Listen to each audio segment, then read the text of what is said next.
प्रभु यीशु मसीह के मधुर और पवित्र नाम में आपको मेरा प्यार भरा सलाम स्वीकार हो। मैं परमेश्वर को धन्यवाद देता हूं आज के सुंदर समय के लिए।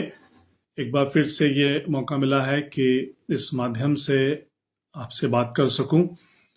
मेरे प्रियो, आज एक इमेज किसी ने मुझको भेजी और उसमें एक बहुत ही अच्छा जानकारी थी, और वो जानकारी से हमको ये पता चलता है कि आज के दिन यानी 29 दिसंबर क्रिसमस के बाद का पहला रविवार रोमन कैथोलिक चर्च जो है, जो हमारे रोमन कैथोलिक भाई बहन हैं, वो पवित्र परिवार दिवस के रूप में इस दिन को मना रहे हैं।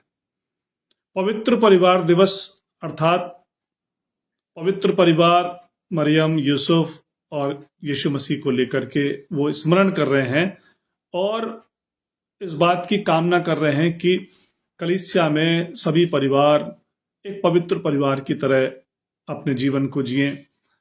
पवित्र परिवार को आदर्श मानकर अपने जीवन को कुछ इस तरीके से जिएं कि आपस में प्रेम, शांति, मेल मिलाप बना रहे और परिवार परमेश्वर की महिमा के कारण बने।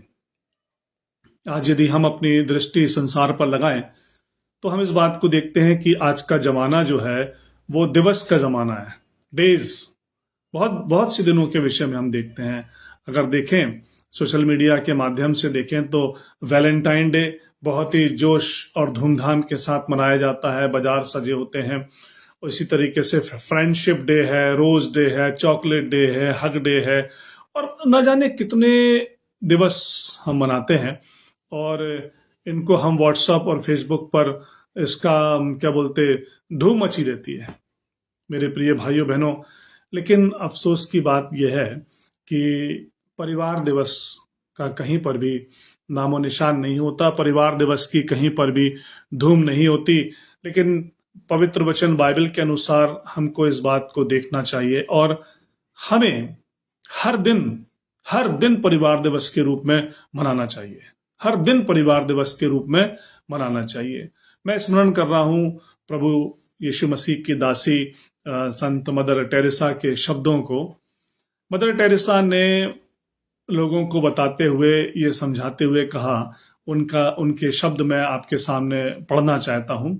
वो कहती हैं कि the family that praise together stay together, and if you stay together you will love one another as God love each। फिर से इस बात को पढ़ूंगा मैं। The family that prays together stays together, and if you stay together you will love one another as God love each। कितनी बड़ी सुंदर बात है मेरे प्रियो।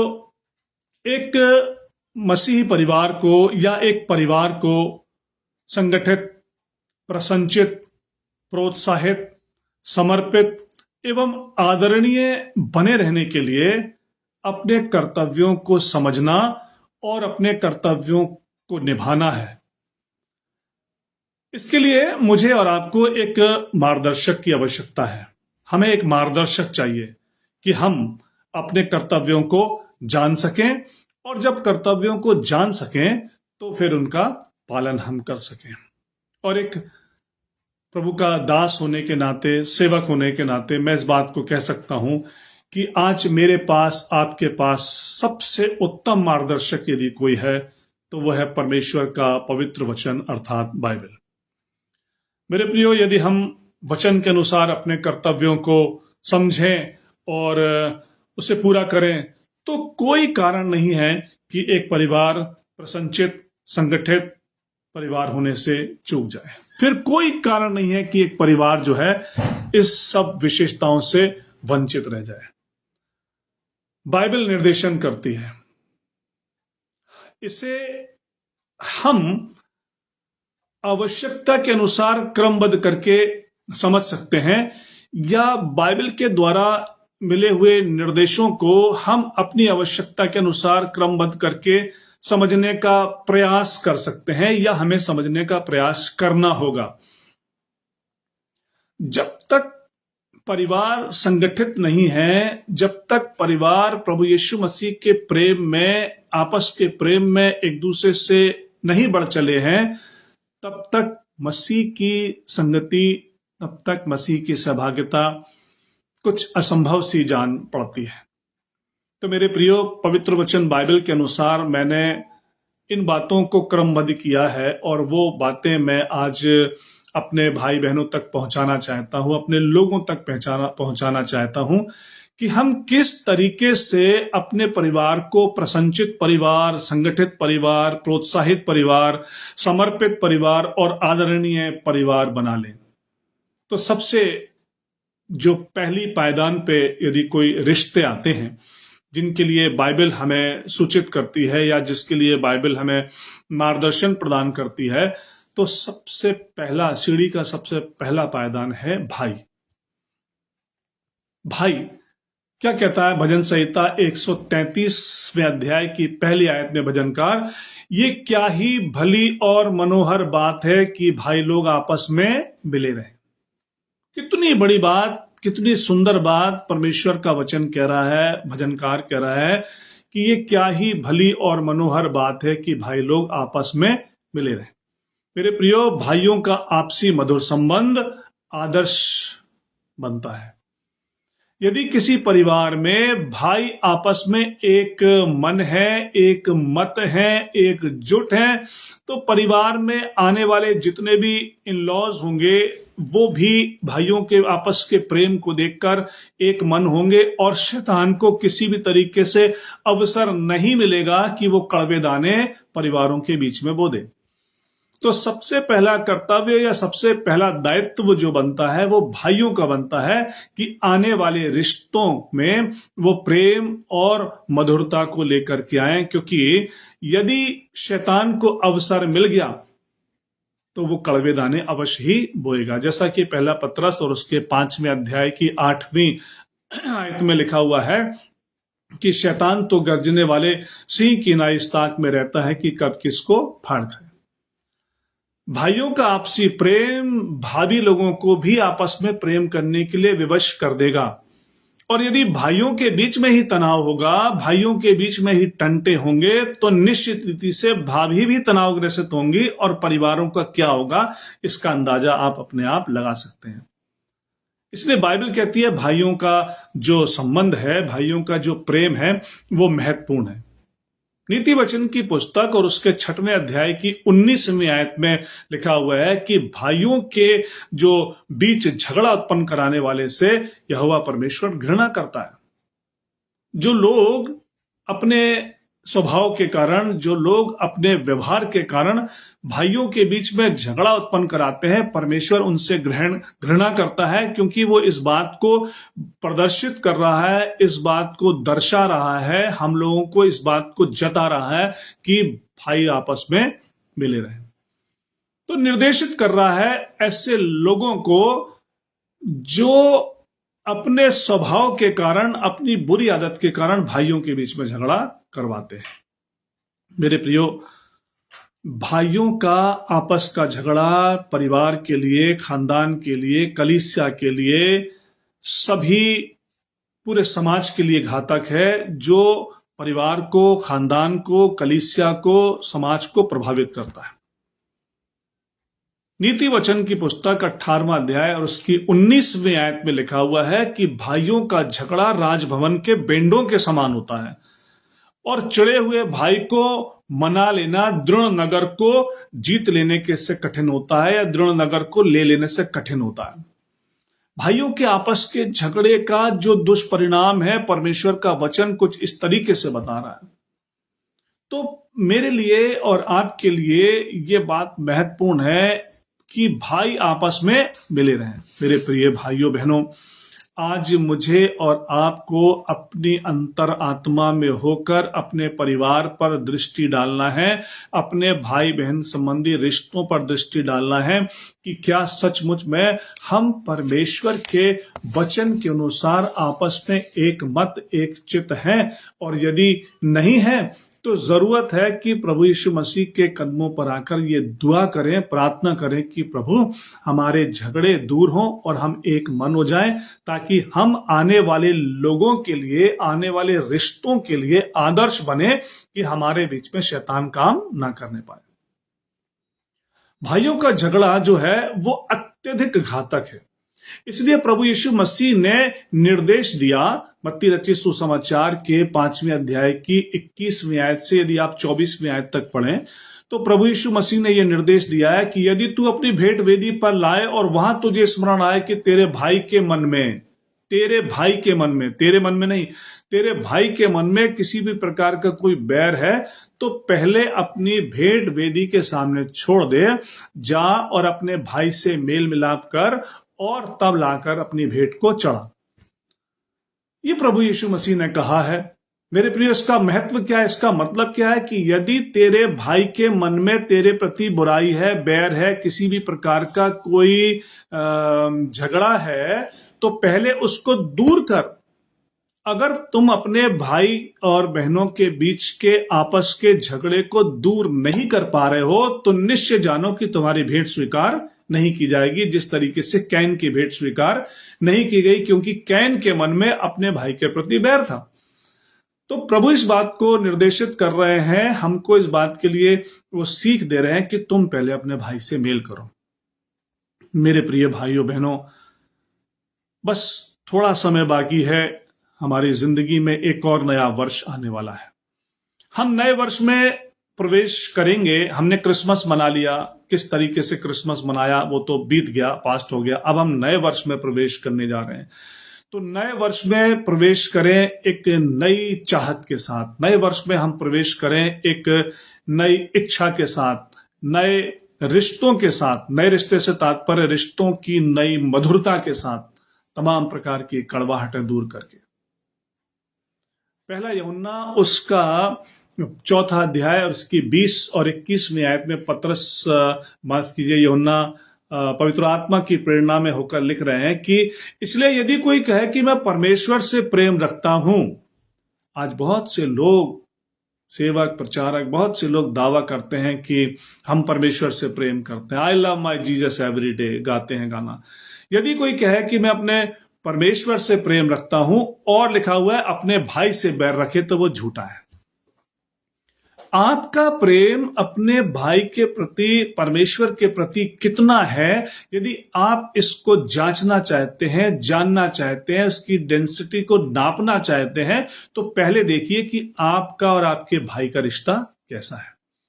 यदि भाई के बीच में किसी भी प्रकार का कोई तनाव है, टंटा है, किसी भी प्रकार की किसी संपत्ति को लेकर या किसी भी विषय को लेकर, तो इसका मतलब यह है कि आप परमेश्वर से प्रेम नहीं करते, क्योंकि बाइबल कहती है कि जो कोई कहे कि मैं परमेश्वर से प्रेम करता हूं लेकिन अपने भाई से बैर रखे, तो वो झूठा है। वो अपने भाई से प्रेम रख नहीं सकता। परमेश्वर से प्रेम कैसे रख सकता? कहता है कि जिसने अपने भाई को देखा है, यदि उससे प्रेम नहीं करते, तो जिस परमेश्वर को नहीं देखा हम उससे प्रेम कैसे करेंगे? 21वीं आयत में जो लिखा है, जो परमेश्वर से प्रेम रखता है वो अपने भाई से भी प्रेम रखे। ये तो परमेश्वर से प्रेम रखने का सूचक है कि आपका प्रेम आपके भाई के प्रति कितना है। तो जो मैंने रखा कि परिवार के कुशलता, सफलता और आदरणीय होने की जो सीढ़ी है, उसकी प्रथम पायदान जो रिश्ते हैं वो भाई भाई का रिश्ता, और भाई भाई का रिश्ता आपस में मधुर होना ही चाहिए। हृदय की गहराई से मधुर होना चाहिए, सिर्फ ऊपरी नहीं, हृदय की गहराई से एक होना चाहिए।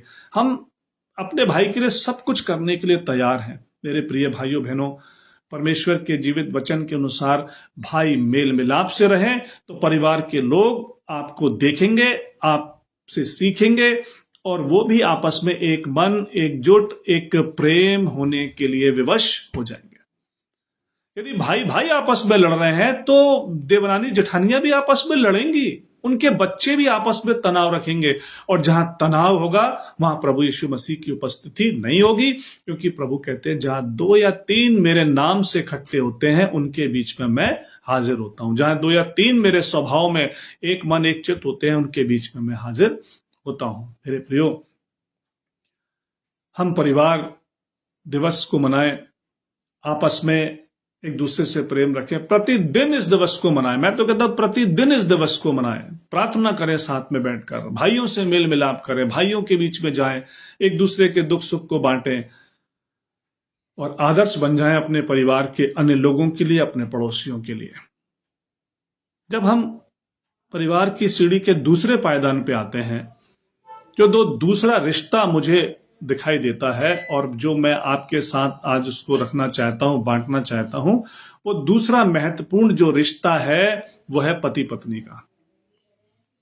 अत्यधिक जिम्मेदार लोग हैं, अत्यधिक जिम्मेदार लोग हैं। बाइबल प्रथम सबसे पहले पत्नियों के विषय में कुछ कहती है, मैं आपके सामने रखना चाहता हूं। पत्नियों के विषय में कुछ कहती है। पति पत्नी का रिश्ता यदि मधुर होगा, पति पत्नी का रिश्ता यदि पवित्र होगा, पति पत्नी का रिश्ता यदि प्रभु यीशु मसीह के अनुसार होगा, परमेश्वर के वचन के अनुसार होगा, तो कोई कारण नहीं है कि परिवार जो है एक सुखद, प्रसन्नचित, आदरणीय परिवार होने से वंचित रह जाए। तो देखिए बाइबल क्या कहती है। सबसे पहले पत्नियों के लिए कहती है, अगर आप पहला पत्रस 3 अध्याय उसकी 1 से 7 आयत में देखें, इफिसियों की पत्री में उसके 5वें अध्याय में देखें, और यही बात कुलुसियों की पत्री के 3 अध्याय में देखें, तो एक बड़ी सिमिलर चीज देखने को मिलती है। कहते हैं कि हे पत्नियों, जैसा प्रभु में उचित है वैसे ही तुम अपने अपने पति के अधीन रहो। कितनी बड़ी बात कि जैसे प्रभु में उचित है वैसे अपने पति के अधीन रहो। आज अधीन शब्द जो है वो काफी विवाद का कारण बन गया है। ये शब्द जो है आज बहुत ज्यादा कंट्रोवर्सी बात बन गई है। समय परिस्थितियों के अनुसार बहुत विरोध किया जा रहा है। बहुत सी पत्नियां कहती हैं हम अधीन कैसे रहें। बहुत सी बातें सुनने को मिलती हैं, बहुत से विचार सुनने को मिलते हैं। जैसे बहनें कहती हैं कभी कभी, अरे भाई हम क्यों अपने पति के अधीन रहें, हम भी कमाते हैं, हम भी पढ़े लिखे हैं, हम किसी के दबाव में नहीं रह सकते, हमारी अपनी जिंदगी है, हमारे अपने शौक हैं, हमारे अपने मित्र हैं, इत्यादि इत्यादि इत्यादि। बहुत सी ऐसी बातें हैं जिसको लेकर के पत्नियां इस बात का बहिष्कार करती हैं कि हम अपने पति के अधीन नहीं रहेंगे। देखिए मेरी बहनों, बाइबल से बड़ा कोई नहीं है। बाइबल से बड़ा शुभचिंतक आपकी जिंदगी में कोई नहीं है। आपके बच्चे आपको देख रहे हैं, आपके बच्चे आपको फॉलो कर रहे हैं। अधीनता अर्थात आदर, सलाह मशुरा, इजाजत। परमेश्वर ने एक व्यवस्था ठहराई है परिवार के लिए। परमेश्वर ने एक व्यवस्था को बनाकर के पति पत्नी को दे दिया। अब देखिए मैं आपको एक सुंदर उदाहरण देता हूं कि उत्पत्ति की पुस्तक के 3 अध्याय में आप आए तो वहां पर देखें कि अदन की वाटिका में क्या हुआ। अदन की वाटिका में क्या हुआ वो आज भी होता है, वो आज भी होता है। शैतान तो सर्प का रूप धारण करके हव्वा के पास आया, अर्थात एक पत्नी के पास आया और उससे कहा कि तुम निश्चित ना मरोगे। वो आप वगैरह वगैरह बातें आप अच्छी तरीके से जानते हैं, और यदि नहीं जानते तो उत्पत्ति की पुस्तक के 3 अध्याय में उसको पढ़े। तो शैतान ने कहा कि तुम निश्चित ना मरोगे, इस फल को तुम खा लो। और हवा ने देखा, मन भाव गया, तोड़ा, खाया और अपने पति आदम को भी दिया। क्यों? क्योंकि हव्वा ने अपने पति से पूछने, उसकी इजाजत लेने या उससे सलाह मशुरा करने की जरूरत नहीं समझी। शैतान उसके मन पर हावी हुआ, उसने उस फल को तोड़ा, अर्थात परमेश्वर की आज्ञा का उल्लंघन किया और पति की अधीनता का उल्लंघन किया। और परिणाम आज आप देख सकते हैं, परिणाम आज आप देख सकते हैं। मेरे प्रिय भाइयों बहनों, एक बार मैंने अपने मॉरल एजुकेशन क्लास में ये प्रश्न पूछा, बच्चों से कहा कि मान लीजिए हव्वा की जगह आप होते तो आप क्या करते। बच्चे, जवान बच्चों के द्वारा सुंदर उत्तर आए, मैं आपके सामने रख रहा हूं। सबसे पहले तो ये, यदि शैतान कहे कि फल खाओ तो पहले ये हव्वा कह सकती थी पहले खुद खा के दिखाओ। परमेश्वर ने मना किया है, तुम मुझसे कह रहे हो कि फल खाओ, पहले तुम खुद खा के दिखाओ। या दूसरी बात ये हो सकती थी कि पहले मेरे पति आदम को आने दो, मैं उससे बात करूंगी, उससे बात करने के बाद यदि हम दोनों एक मन हो जाएंगे तब हम सोचेंगे कि इसको खाना है या नहीं खाना, या परमेश्वर की आज्ञा है। लेकिन नहीं, हव्वा ने आदम से सलाह लेने या आदम के आने के इंतजार को महत्व नहीं दिया। उसने अपनी ही सुनी, शैतान की सुनकर अपनी मनमानी की और फल खाया, और परिणाम परमेश्वर की उपस्थिति से डर गए। आज भी बहुत बार ऐसा ही होता है मेरे प्रियो, आज भी बहुत बार ऐसा होता है। यदि पति से सलाह लेने या पति की आज्ञा लेने की जरूरत नहीं समझते तो हानि उठाते हैं। मेरी प्रिय बहन, आज परमेश्वर के जीवित वचन के द्वारा मैं आप तक ये बात पहुंचाना चाहता हूं कि पति की अधीनता को स्वीकार करें, क्योंकि किसी फिलोसोफर ने नहीं, किसी मनोवैज्ञानिक ने नहीं, ये खुद परमेश्वर के जीवित वचन में पवित्र आत्मा की प्रेरणा में मुझे और आपको बताया गया है।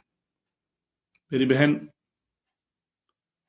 ध्यान रखिए, यदि परमेश्वर के वचन के मुताबिक पति की अधीनता या उसका आदर नहीं किया तो आपकी सुंदरता, आपका श्रृंगार, आपकी शिक्षा, आपके पिताजी की धन संपत्ति, दौलत, रुतबा सब धरा का धरा रह जाएगा, व्यर्थ हो जाएगा यदि आप पति का आदर नहीं करती तो।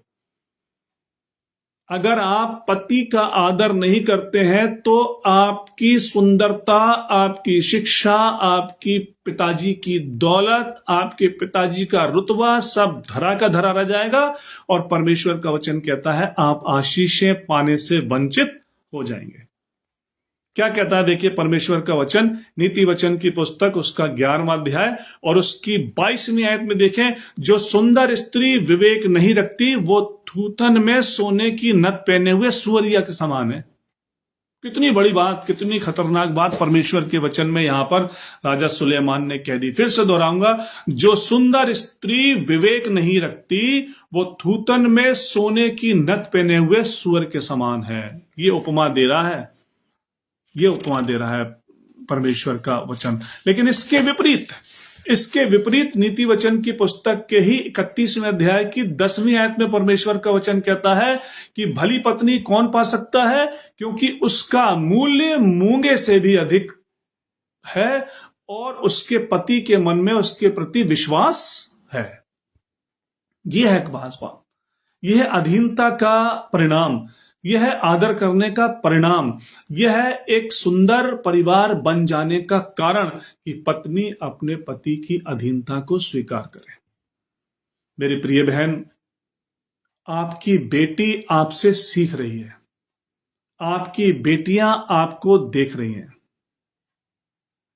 एक व्हाट्सएप पे एक वीडियो मैंने देखा था, आया था, मैं उस वीडियो की बात आपको आपके सामने रखना चाहता हूं। एक कथन था, मेरा नहीं है लेकिन किसी दूसरे ने बोला है, मैं आपके सामने उसको रखना चाहता हूं, आपसे बांटना चाहता हूं। मेरी बहन, वो पत्नी ही अपने पति का आदर करेगी जिसने अपने मायके में अपनी मां से अपने पिता का आदर होते हुए देखा होगा। फिर से सुनिए इस बात को मेरी बहन, फिर से सुनिए, वो पत्नी ही अपने पति का आदर करेगी जिसने अपने मायके में अपनी मां से अपने पिता का आदर होते हुए देखा होगा। फिर से कहूंगा, आपकी बेटी आपको देख रही है, आपकी बेटी आपसे सीख रही है। क्या चाहेंगी कि आपकी बेटी जब विदा हो तो आपके अपने साथ कौन से संस्कार लेके जा रही है? एक परिवार को आदर्श परिवार बनाने के लिए, एक परिवार को सुंदर मसीही परिवार, सुसज्जित, संगठित और आदरणीय परिवार बनाने के लिए जिस तरीके से भाइयों का आपस का प्रेम जरूरी है, वैसे ही पति पत्नी का प्रेम आपस में जरूरी है, जिसमें पत्नी को अपने पति का आदर करना है, उसकी अधीनता को स्वीकार करके उसके अनुसार आगे बढ़ना है। इफिसियों की पत्री 5 अध्याय के 25वें आयत में हम देखते हैं सिक्के का दूसरा पहलू, हे पतियों अपनी अपनी पत्नी से प्रेम रखो, उनका आदर करो और कठोरता ना करो। सिक्के का दूसरा पहलू पति। जहां प्रेम है, क्या लिखा देखिए, फिर से पढ़ूंगा इस बात को, हे पतियों अपनी अपनी पत्नियों से प्रेम रखो, आदर करो, कठोरता ना करो। क्योंकि जहां प्रेम है वहां आदर है, जहां आदर है वहां नम्रता है। प्रेम कहां है?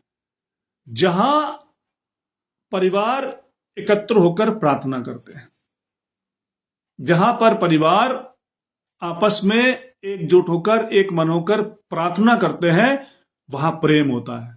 और जहां प्रेम होता है वहां सफलता होती है, जहां सफलता होती है वहां आनंद होता है। मेरे प्रिय भाइयों बहनों, क्या कहा था मदर टेरेसा ने? That the family that praise together stage together.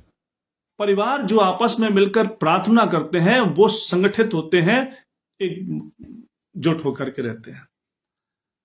पहला पत्रस 3 अध्याय उसकी 7वीं आयत में लिखा हुआ है, मैं आपके सामने इसको पढ़ना चाहता हूं। हे पतियों तुम बुद्धिमानी से पत्नियों के साथ जीवन निर्वाह करो, बुद्धिमानी से पत्नियों के साथ जीवन निर्वाह करो और स्त्री को निर्बल पात्र जानकर उसका आदर करो। सिक्के के दूसरे पहलू में भाइयों से ये बात कहना चाहता हूं कि तुम अपनी पत्नी को निर्बल पात्र जानकर उसका आदर करो। रिस्पेक्ट योर वाइफ, ये समझकर कि हम दोनों जीवन के वरदान के वारिस होने के लिए, जिससे तुम्हारी प्रार्थनाएं रुकना जाए। तुम जीवन के वरदान के वारिस हो, अर्थात तुमसे जीवन होगा यदि तुम अपनी पत्नी से प्रेम करोगे, तुम अपनी पत्नी का आदर करोगे, तुम अपनी पत्नी की सेवा सहायता करोगे, तुम अपनी पत्नी के लिए आदर्श बनोगे, तो तुमसे जो संतान होगी वो उन्हीं गुणों को लेकर के आएगी जो तुम्हारे अंदर है। यदि तुम पत्नी के साथ कठोरता करोगे, यदि तुम पत्नी का निरादर करोगे, यदि तुम पत्नी के लिए अभाव के कारण बन जाओगे, तो वही स्वभाव तो उसके गर्भ में आएगा और वही बच्चा पैदा होगा उसी स्वभाव को लेकर जो तुमने किया। बहुत गंभीर बात है, बहुत गंभीर बात है मेरे प्रिय भाइयों, बहुत गंभीर बात है। जिस तरीके से परमेश्वर का वचन पत्नियों को पति के अधीन रहने की बात करता है, उसी तरीके से पतियों से कहता है कि पत्नी का आदर करो, उससे प्रेम करो। तुम जीवन के वरदान के वारिस, ताकि तुम्हारी प्रार्थनाएं रुक ना जाए। मत्ती रचित सुसमाचार और उसके 18वें अध्याय की 19 और 20वीं आयत में वहां परमेश्वर का वचन कह रहा है, प्रभु यीशु मसीह कह रहा है, मैं तुमसे सच सच कहता हूं, यदि तुम में से 2 जन किसी बात के लिए एक मन होकर मांगेंगे तो वो मेरे पिता की ओर से जो स्वर्ग में है तुम्हारे लिए हो जाएगा। क्योंकि जहां 2 या 3 मेरे नाम से इकट्ठे होते हैं, मैं उनके बीच में हाजिर होता हूं। और वो 2 कौन है महत्वपूर्ण? पति और पत्नी। वो 2 महत्वपूर्ण लोग कौन है? पति पत्नी, जो परिवार के लिए एक संगठित, सुसज्जित, आदरणीय परिवार का कारण है। और तब चेन बनती है आगे, फिर आगे बच्चे बढ़ते हैं। मेरे प्रिय भाई, आपके बच्चे आपको देख रहे हैं। मेरी प्रिय बहनों, आपकी बेटियां आपको देख रही हैं। मेरे प्रिय भाई, आपके बेटे आपको देख रहे हैं। जो कुछ हम अपने परिवार में करेंगे, कहेंगे, देखेंगे, वही हमारे बच्चे सीखेंगे और अपने साथ लेकर के आगे बढ़ेंगे। परिवार की सीढ़ी के तीसरे पायदान पे जो लोग आते हैं वो है बच्चे। वो है बच्चे। बच्चों का कर्तव्य क्या है? देखिए, बच्चे अपने आप में बहुत महत्वपूर्ण चीज हैं। परमेश्वर की आशीषें हैं, परमेश्वर के दिए हुए वरदान हैं, परमेश्वर के दिए हुए तोहफे हैं बच्चे। उनको हमें बड़े ही प्रेम से, बड़े ही सुसज्जित तरीके से परमेश्वर के जीवित वचन की अगुवाई में पालना है। और इफिसियों की पत्री के 6वें अध्याय की पहली आयत में लिखा हुआ है, हे बालकों प्रभु में अपने माता पिता के आज्ञाकारी बनो, क्योंकि यह उचित है। अब बच्चों से बात कर रहा हूं, परमेश्वर का वचन बच्चों से बात कर रहा है। पहले भाइयों से बात की, फिर पति पत्नी से बात की, और अब बच्चों से बात कर रहा है। कौन? परमेश्वर का जीवित वचन। हे बालकों यानी हे बच्चों, प्रभु में अपने माता पिता के आज्ञाकारी बनो, क्योंकि यह उचित है। यदि तुम अपने माता पिता की आज्ञा का पालन करोगे तो तुम जीवित रहोगे। इफिसियों की पत्री के 6वें अध्याय की 2 और 3 आयत में लिखा हुआ है, हम पढ़ सकते हैं उसको। यदि आपके पास बाइबल है, मैं आपके सामने निकाल करके उसको पूरा पढ़ना चाहता हूं। इफिसियों की पत्री और उसका 6वां अध्याय, इफिसियों की पत्री में 6वें अध्याय में जो बात लिखी हुई है, ज्यादा स्पष्ट हो जाएगा मेरे लिए, आपके लिए। माफ कीजिए, थोड़ा टाइम लग रहा है। 6वां अध्याय, उसकी 2 3 आयत देखिए। पहली आयत से पढ़ रहा हूं। हे बालकों, प्रभु में अपने माता पिता के आज्ञाकारी बनो, क्योंकि यह उचित है। अपनी माता और अपने पिता का आदर कर। यह पहली आज्ञा है, जिसके साथ प्रतिज्ञा भी है कि तेरा भला हो और तू धरती पर बहुत दिन तक जीवित रहे। तेरा भला हो, तू धरती पर बहुत दिनों तक जीवित रहो। मेरे प्रियो, मेरे बच्चों, प्रभु यीशु मसीह के प्रेम में परमेश्वर के वचन के मुताबिक अपने माता पिता का आदर करते। यदि आप अपने माता पिता का आदर करते हैं, बहुत अच्छी बात है, आप परमेश्वर के द्वारा आशीषित होंगे और कभी आपको जीवन में किसी भी भली वस्तु की घटी नहीं होगी, किसी भी अच्छी वस्तु का अभाव नहीं होगा। आप सफलता की सीढ़ियां चढ़ते चले जाएंगे। लिखा हुआ है कुलुस्सियों की पत्री 3 अध्याय की 20वीं आयत में, हे बालकों, सब बातों में अपने माता पिता की आज्ञा का पालन करो, क्योंकि प्रभु इससे प्रसन्न होता है। देखिए कितनी सुंदर बात, परमेश्वर किससे प्रसन्न होता है। इब्रानियों की पत्री में लिखा हुआ है किसी अध्याय में कि 11वें अध्याय में शायद, कि विश्वास बिना परमेश्वर को प्रसन्न करना अनहोना है। परमेश्वर केवल विश्वास से प्रसन्न होता है, लेकिन परमेश्वर एक चीज और है जिससे प्रसन्न होता है। क्या लिखा हुआ है?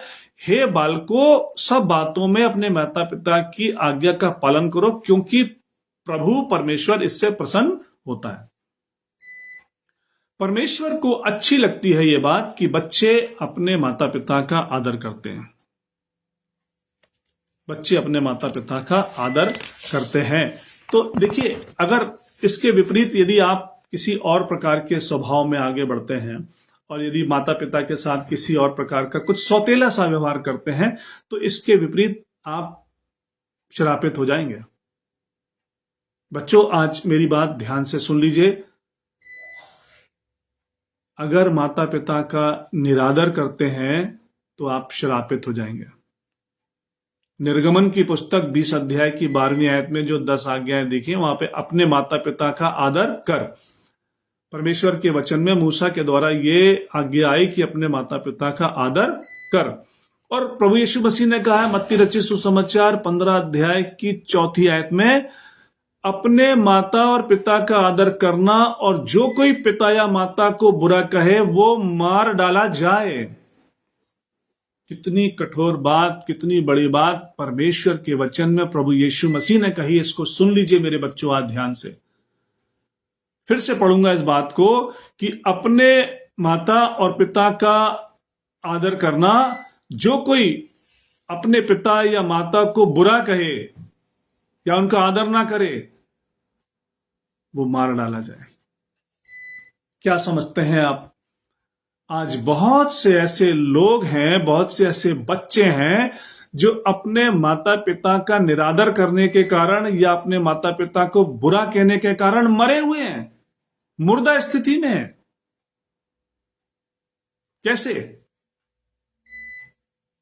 कैसे मरे हुए हैं? अब आप कहेंगे कैसे मरे हुए हैं? मेरे प्रियो, उत्पत्ति की पुस्तक के 2 अध्याय की 17वीं आयत में परमेश्वर ने यह बात कही थी कि जिस दिन तुम इस फल को खाओगे उस दिन तुम मर जाओगे। और यदि आप देखते हैं कि हव्वा ने फल खाया, अपने पति आदम को दिया, तो फिजिकली वो नहीं मरे, शारीरिक रूप से वो नहीं मरे, लेकिन परमेश्वर की उपस्थिति से दूर कर दिए गए। परमेश्वर ने उनको अदन से बाहर निकाल दिया। वे नंगे थे और परमेश्वर ने उनको श्रापित कर दिया।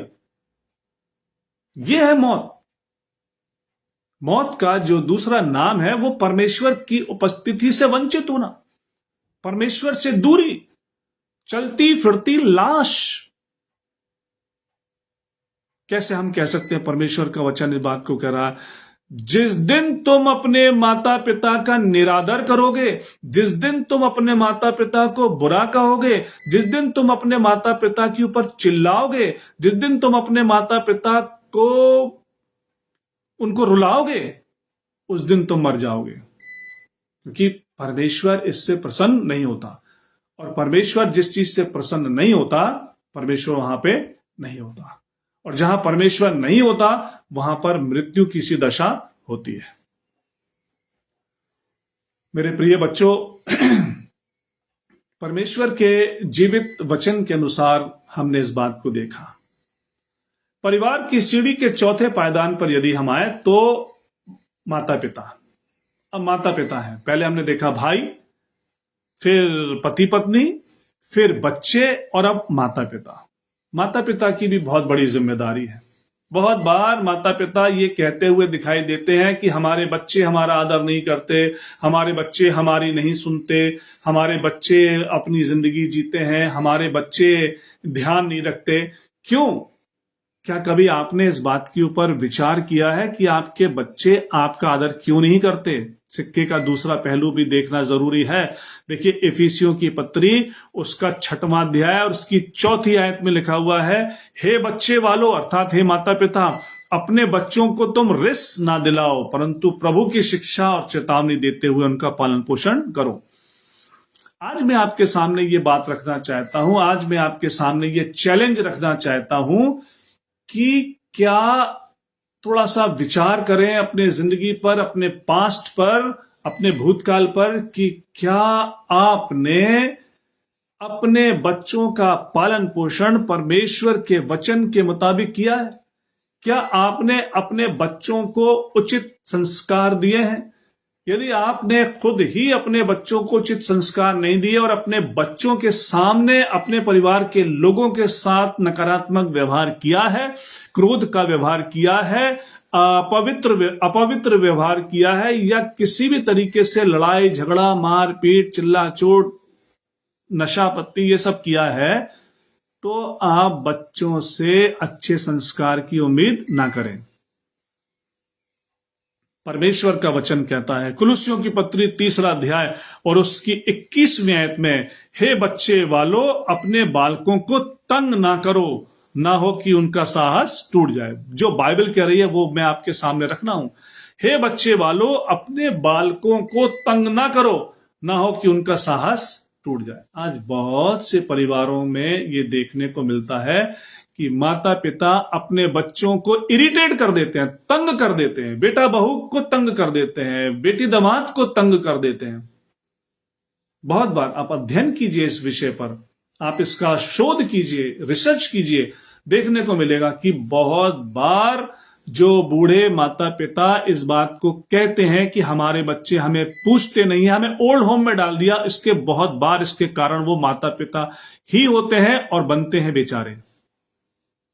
मैं नहीं कह रहा हूं, परमेश्वर का वचन कह रहा है इस बात को। मैं किसी भी प्रकार की कोई दलील नहीं दे रहा हूं, मैं परमेश्वर के वचन से ये बात आपको कह रहा हूं कि मेरे प्रिय भाइयों बहनों, मेरे माता पिता, यदि आप अपने बच्चों से आदर, सम्मान, प्रेम पाना चाहते हैं तो उनका पालन पोषण परमेश्वर के वचन की छाया में कीजिए, उनका पालन पोषण परमेश्वर के वचन की अगुवाई में कीजिए। उनको परमेश्वर के भवन में ले जाइए, उनको संडे स्कूल में भेजिए, उनके साथ बैठकर प्रार्थना कीजिए, उनके साथ परमेश्वर की महिमा कीजिए।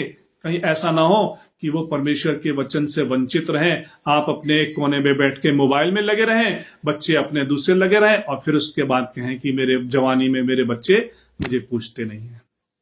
माता पिता अपने बच्चों के साथ सकारात्मक व्यवहार रखें, अपनी जिम्मेदारियों को समझें, अपनी जिम्मेदारियों को निभाएं, बच्चों को प्रार्थना के लिए एकत्र करें, शाम के भोजन के लिए एकत्र करें। यदि अनुभव की कमी के कारण बच्चे कुछ नकारात्मक व्यवहार करते हैं, आप उन्हें समझाएं, सिखाएं, और शैतान को अवसर ना मिले कि वो कड़वे दाने बोए। मेरे प्रिय भाइयों बहनों, हमको प्रतिदिन परिवार दिवस मनाने की जरूरत है। प्रतिदिन हमको परमेश्वर के वचन के मुताबिक आगे बढ़ने की जरूरत है। Every day is a family day. यदि आप प्रति शाम अपने बच्चों के साथ बैठकर प्रार्थना करते हैं, पारिवारिक प्रार्थना करते हैं, कोई कारण नहीं कि शैतान काम कर जाए और आपका परिवार एक संगठित और आदरणीय परिवार होने से वंचित रह जाए। मेरे प्रियो, थोड़ा लाइट मुझे डिस्टर्ब कर रही है, इसलिए जल्दी से ही मैं इस बात को खत्म करना चाहूंगा। एक सुसज्जित परिवार, संगठित परिवार होने के लिए भाई आपस में मिले रहें, पति पत्नी आपस में प्रेम से मिले रहें, माता पिता, बच्चे अपने माता पिता का आदर करें और माता पिता भी अपने बच्चों के साथ परमेश्वर के वचन के मुताबिक व्यवहार करें। और परमेश्वर की आशीषें जो मनुष्य की समझ से परे है, इस परिवार से दूर नहीं रह सकती। मेरा परमेश्वर के वचन के अनुसार ये प्रभु यीशु मसीह का वादा है कि मैं तुम्हारे बीच में हाजिर रहूंगा, मैं तुम्हारे बीच में रहूंगा, मैं तुम्हें किसी भी तरीके से, किसी भी आशीषों से वंचित नहीं होने दूंगा। तुम प्रेम से तो रहो।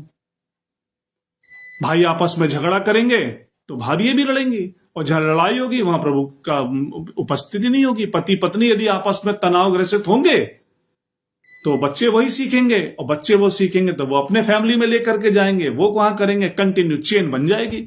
आज मुझे संकल्प लेना है, यदि मैं भाई हूं मुझे अपने भाई से मेल करना है, यदि मैं पति हूं अपनी पत्नी से मुझे प्रेम करना है, यदि पत्नी है तो अपने पति के अधीन रहें, यदि बच्चे हैं तो माता पिता का आदर करें, और माता पिता है तो अपने बच्चों को रिस ना दिलाएं, उन्हें तंग ना करें। परमेश्वर के वचन में ये बात लिखी है।